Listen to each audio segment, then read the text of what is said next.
La cascade du Déroc, une chute d'eau vertigineuse qui dégringole avec fracas en jaillissant de cette falaise de basalte.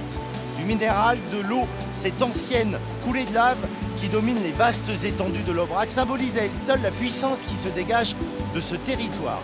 Comme le dit le dicton, on ne peut prétendre connaître l'Aubrac si l'on n'y est pas venu durant l'hiver, c'est donc le bon moment. Vous allez découvrir qu'avec la neige, le froid, il n'y a pas que les paysages qui changent. Cap sur l'Aubrac, l'hiver sur un plateau.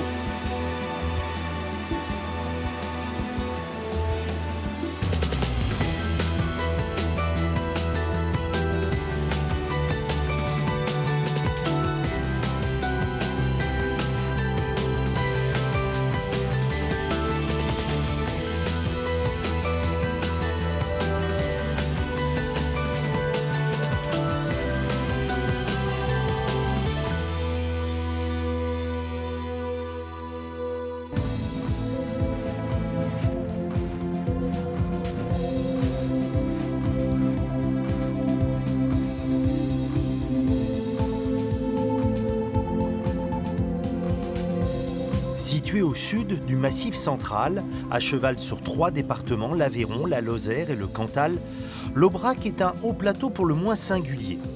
Le territoire en lui-même n'est pas si grand, un triangle de 40 km sur 20, mais il a une personnalité si forte que dès les premiers pas, on se sent ici dans un ailleurs. Depuis plus de 30 ans, Gonzalo, qui été comme hiver, accompagne les randonneurs pour arpenter ces espaces, connaît bien cette ivresse, ce vertige horizontal. Gonzalo, l'hiver sur l'Aubrac, en termes de température et de climat, ça donne quoi? C'est une des régions françaises les plus froides avec certains coins du Jura. J'ai eu du moins 33 l'hiver 85-86. Ça peut être assez violent. Ouais. Ça peut être dangereux l'Aubrac l'hiver? Oui, oui, complètement. D'ailleurs, il y a pas mal de cas de personnes qui sont mortes dans la neige. Hein. Ah ouais. Oui, même des choses très anecdotiques. Le paysan qui s'est perdu entre sa maison et son bâtiment d'élevage dans la tempête, qui s'est complètement égaré et qu'on a retrouvé le surlendemain. Oui, ça peut être oui, assez violent l'Aubrac, oui, tout à fait. C'est un endroit, j'imagine toi, où tu prends un plaisir immense à parcourir. Ah oui, j'adore ça. Ouais. Moi, je sais que sur le plan esthétique, je préfère l'Aubrac l'hiver à l'été. Je trouve que c'est plus profond, c'est plus particulier, quoi. Il y a un contexte un petit peu ouaté. On n'entend rien, oui, tout à fait. C'est assez magique, ouais.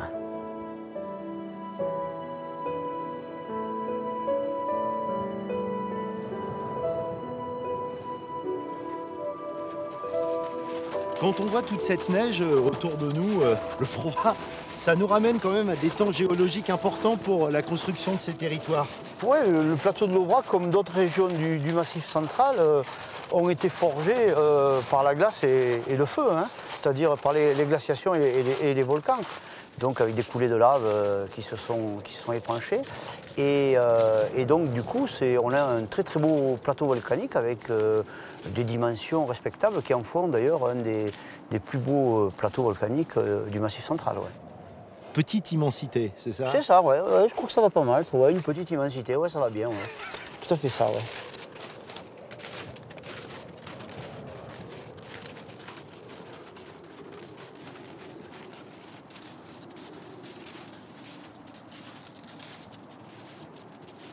Regarde, là, tu vois la puissance de l'Aubrac.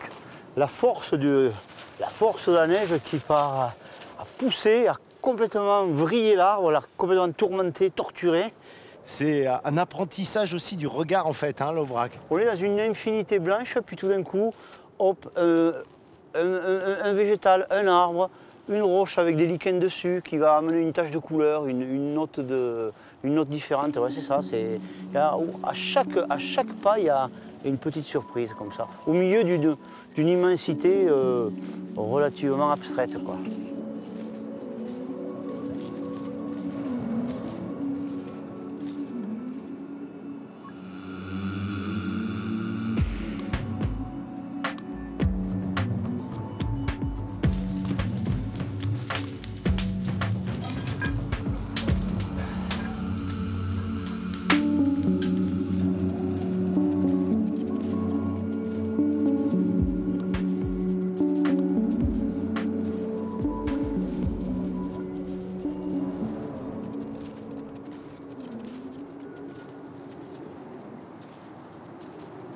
Voilà, là on arrive au buron du Pas de Mathieu.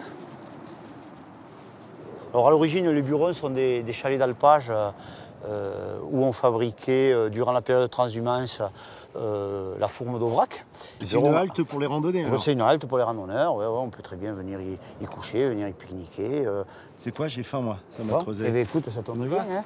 Je crois que Philippe nous a préparé un petit quelque chose.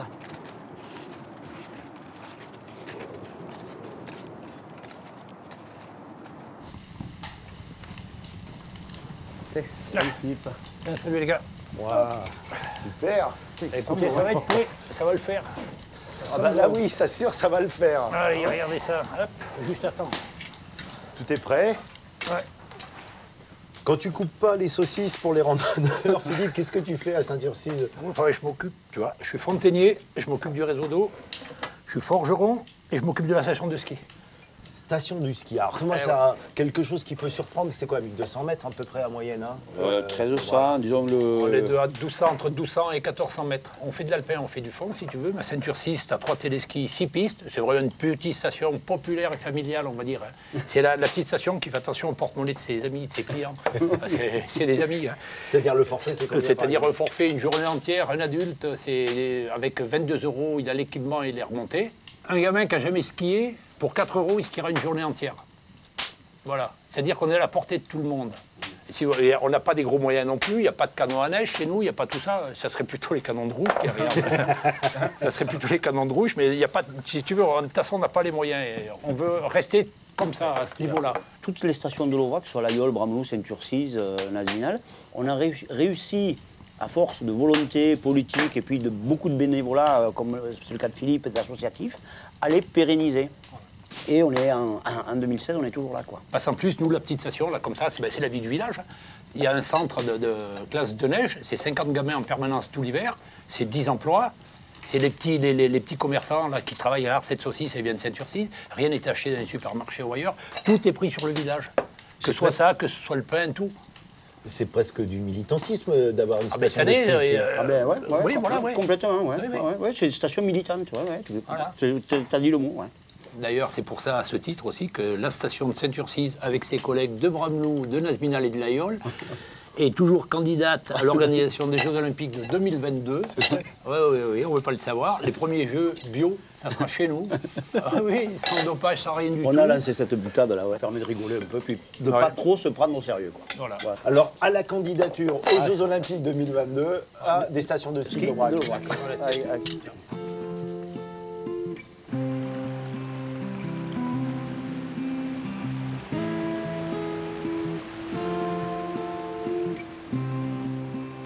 Lorsque l'on vient sur l'Aubrac en hiver, après l'avoir parcouru durant le printemps ou l'été, on remarque vite qu'il manque quelque chose dans ces paysages. Une figure familière, une élégante silhouette, une belle demoiselle à la jolie robe fauve et aux yeux envoûtants, la vache de race Aubrac. Pour la trouver, il faut se rendre dans les étables où elle est bien au chaud. Nous voici à la ferme de Lyon, juste à côté de Laguiole. Iroquoise. Idole. Caroline et André élèvent ici un troupeau de 100 vaches allaitantes. C'est le 3 Non, c'est derrière. Ivoire. Attention, Ivoire. Ah, et on se dispute pas. Hop, pousse-toi. Avance. Que t'es idiote. Là, calme. Voilà. Là, voilà. Ah, t'as fini toi, mais va-t'en. Faut bien refermer, hein, c'est ça? Tout à fait. Waouh. Ils sont au parc, ils attendent d'aller voir leur mère pour faire leur repas. Une journée type en hiver, c'est quoi? Comment ça se passe avec les bêtes? Alors, ça peut commencer très tôt. Cette nuit, par exemple, ça a commencé à 2 h du matin par un village. Après, sinon, mon mari commence à l'étable vers 5 h 30 pour nettoyer, donner du foin aux mères. Et vers 8 heures, on lâche les veaux pour les faire téter. S'il y en a pour qui c'est pas du repos l'hiver, c'est vous, avec André, votre mari. C'est exact. C'est la période de travail la plus chargée pour nous. La surveillance des vélages, c'est beaucoup de travail. Si durant l'hiver, Caroline et André passent beaucoup de temps devant la télé, ce n'est pas parce qu'ils s'ennuient. L'émission, qui bat, en tout cas dans la maison, tous les records d'audience, est un programme fabriqué sur place. Grâce à une caméra dirigée à distance depuis le salon, ils peuvent savoir si une naissance est toute proche. Une télé-réalité en direct de l'étable. T'es goulu, hein, toi. Hein. Alors, je dis toi, donc... C'est Irlande. Donc, les veaux, pour l'instant, portent le nom de leur mère, parce que c'est plus simple à reconnaître. Parce que là, vous pouvez reconnaître la veau d'un autre. Oui, là, je sais que c'est Irlande. Celle-ci, c'est Ivoire. Ici, j'ai Suédois, qui est un petit gourmand aussi, qui va voir la vache voisine. On les connaît tous. L'Aubrac est une race qui revient de loin.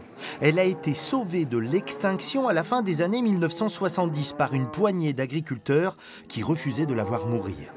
Son atout, être une race mixte, capable de produire de la viande et du lait, était devenu un handicap à l'heure du productivisme.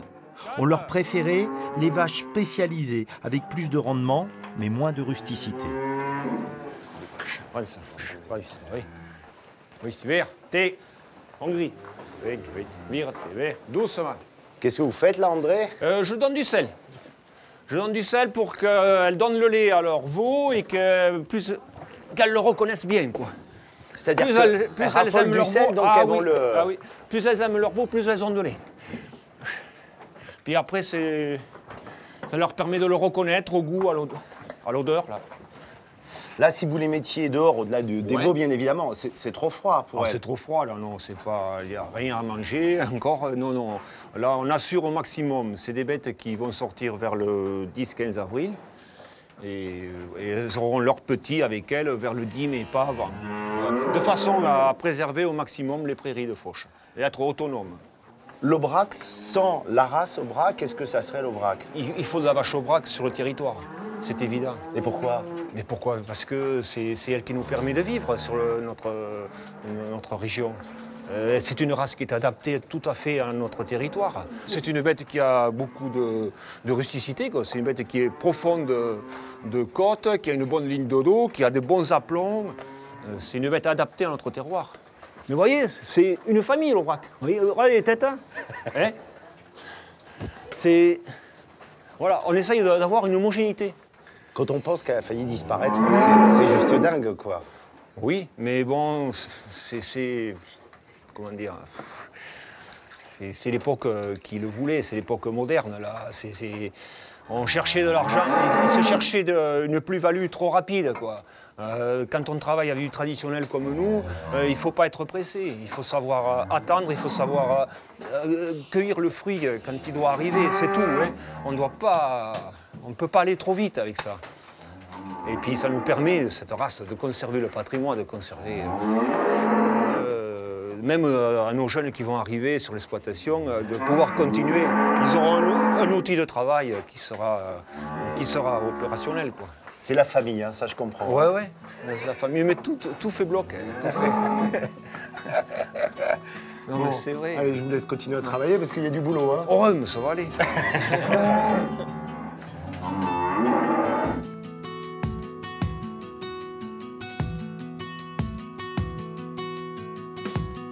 L'Aubrac est une terre qui n'a jamais laissé indifférents les poètes, les écrivains. Julien Gracq aimait particulièrement le dépouillement presque spiritualisé de ces paysages qui, précisait-il, procurent aux promeneurs à la fois un sentiment d'altitude et un sentiment d'élévation. Oui, l'Aubrac inspire les artistes, les créateurs de toutes sortes, y compris ceux qui inventent des émotions culinaires, comme Sébastien Bras, chef triplement étoilé.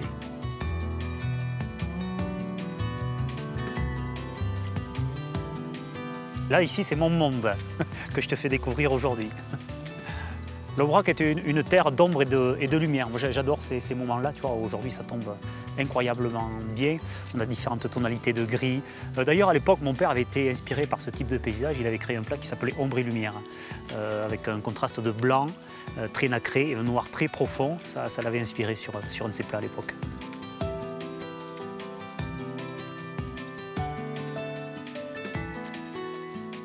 Durant l'hiver, le restaurant est fermé. Ça te laisse un peu plus de temps justement pour parcourir ces territoires? Ben justement, on a l'occasion de fermer chaque hiver pendant 4 mois. Donc ça nous permet de nous ressourcer un petit peu, de prendre du recul, de profiter du plateau, de faire un petit peu de ski de fond. Puis voilà, d'avoir une vie de famille plus traditionnelle avec nos soirées, nos week-ends. Donc on apprécie beaucoup aussi. Le restaurant est fermé pour le public durant l'hiver, mais est-ce qu'il est fermé pour vous?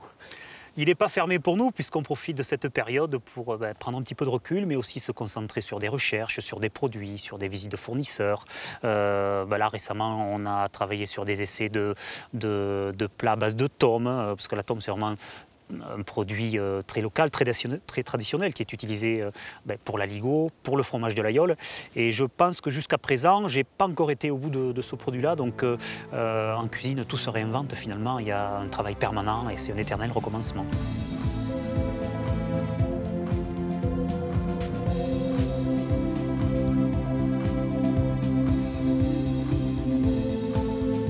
Sébastien est la 3e génération d'une dynastie de l'Aubrac. Il y a d'abord eu Mémé Bras à l'Aïeul, puis Michel, son père, qui en venant s'installer au milieu de nulle part sur le plateau, a gagné le pari de l'audace. Depuis 2009, Sébastien a repris les rênes du Suquet, le seul restaurant 3 étoiles de Midi-Pyrénées. Avec sensibilité, il trace aujourd'hui sa propre voie. La haute gastronomie en Aubrac se renouvelle à tour de bras. À travers notre cuisine, à travers ma cuisine, tu racontes un petit peu de ton histoire. Moi, je suis né ici, j'ai grandi ici, et à travers mes assiettes, à travers mon expression, finalement, je raconte un petit fragment de ma vie, de mon Aubrac, de mes rencontres. La cuisine, c'est un petit peu tout ça, c'est un partage de soi-même, finalement. Ça signifie qu'une recette, elle peut naître d'un souvenir d'enfance, je pense qu'on est très imprégné par tous ces moments-là. Moi, comme je te le disais, j'ai passé beaucoup de temps chez mes grands-parents agriculteurs, donc beaucoup de parfums autour du lait, autour du foin, autour des odeurs de campagne qu'on connaît tous. Puis c'est un petit peu aussi notre signature, cette cuisine des petits riens, cette cuisine très végétale, cette cuisine empreinte de territoire, d'histoire du plateau. Je crois que c'est une réinterprétation permanente finalement. Et j'ai toujours plaisir à essayer de réfléchir, de se projeter sur un produit, sur une manière différente de le travailler, de l'associer dans sa texture, dans sa forme, dans ses températures. C'est une histoire sans fin finalement. Pour garder ses racines, sans faire du surplace, les Bras ont toujours misé sur l'inventivité, en cuisine comme ailleurs. Le bâtiment, imaginé par Éric Raffi en 1992, a conservé toute sa modernité. Un édifice en équilibre entre la terre et l'air. Une folie futuriste qui bousculait, volontairement, une vision surannée et rustique de l'Aubrac. Mes parents avaient une vision très contemporaine de ce plateau de l'Aubrac. Il est vrai que c'était un petit peu un pavé dans la mare. Il y a 25 ans, imaginez un bâtiment aussi contemporain dans un territoire très rural, à 2 heures de toutes les plus grandes métropoles. C'est les grandes étendues, c'est le territoire, c'est la lumière, c'est l'épure, c'est les matériaux, c'est le bois brut, c'est le granit, c'est la pierre. C'est vraiment l'Aubrac dans toute son épure et sa splendeur.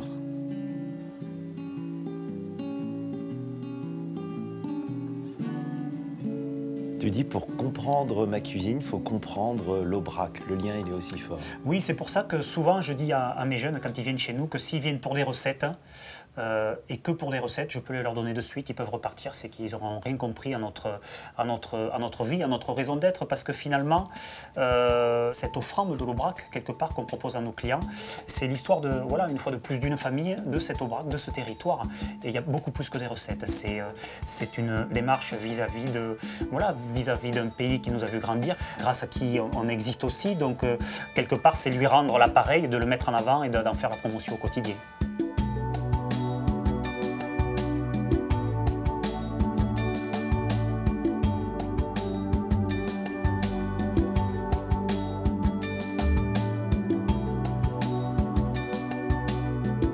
c'est propice à la méditation quand même, là, ce qu'on a devant nous. Ah mais complètement, moi, c'est pas rare que je m'allonge dans l'herbe et je reste là un quart d'heure à réfléchir, à observer, à regarder, à écouter, à regarder passer les biches, les cerfs et les renards. Enfin, c'est vraiment, voilà, c'est un bonheur tout simple, mais qui m'est cher et que je lâcherai pour rien au monde.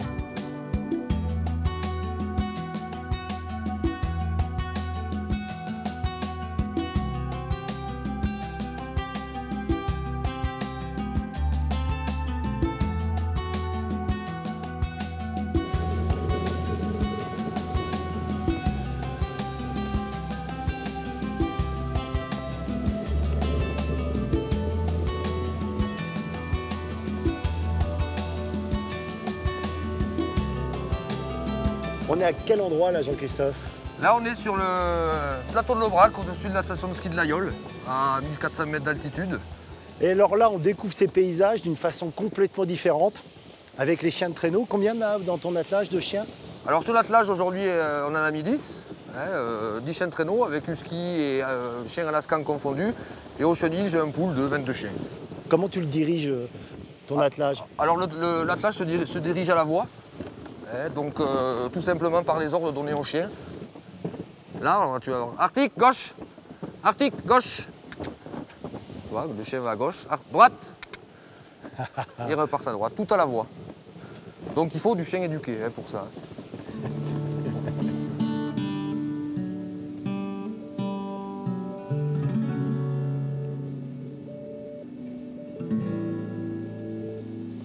C'est une terre d'aventure quoi pour toi ici. C'est un petit peu ça, oui. C'est une terre d'aventure dans le sens où moi j'ai débuté le métier, je n'étais pas du tout prédestiné à ça. Je me suis retrouvé tant bien que mal avec plusieurs chiens à m'occuper. Ça a été un petit peu le fruit du hasard. J'ai eu la passion des chiens lors de cette expérience-là et j'ai voulu en faire mon métier.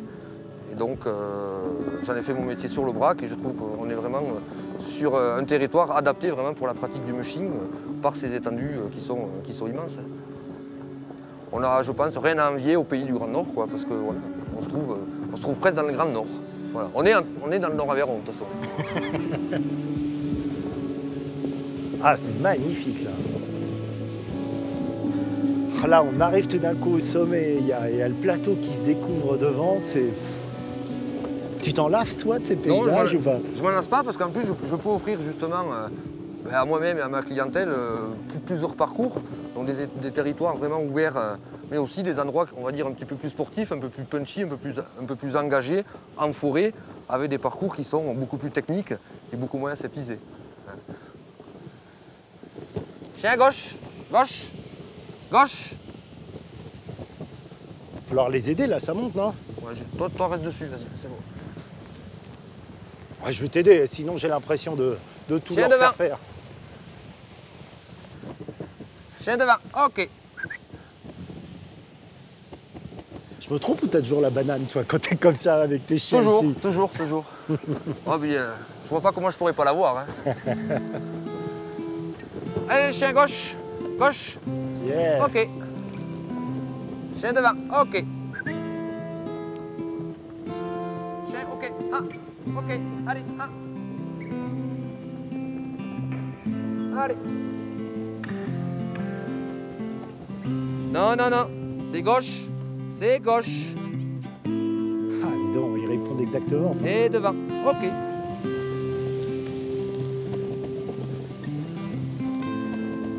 Ok. Je sais pas si c'est le Grand Nord Aveyron, l'Antarctique, l'Arctique, mais je suis ailleurs. Ah, c'est le Nord Aveyron, c'est dans le Massif central, c'est sur l'Aubrac, et c'est en France, et c'est pas. Et c'est bien. Et c'est pas dans le Grand Nord, voilà.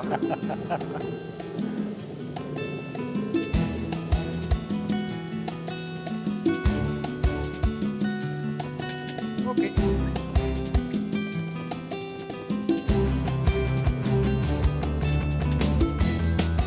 Lorsque l'on vient sur l'Aubrac après l'avoir parcouru en été, on est bien sûr surpris par la différence des ambiances. Mais très vite on comprend que ces deux visions sont complémentaires, un peu comme deux expressions d'un seul et même visage. Si ces paysages font si forte impression, c'est bien qu'ils sont plus qu'un cadre, un décor pour ceux qui habitent ici.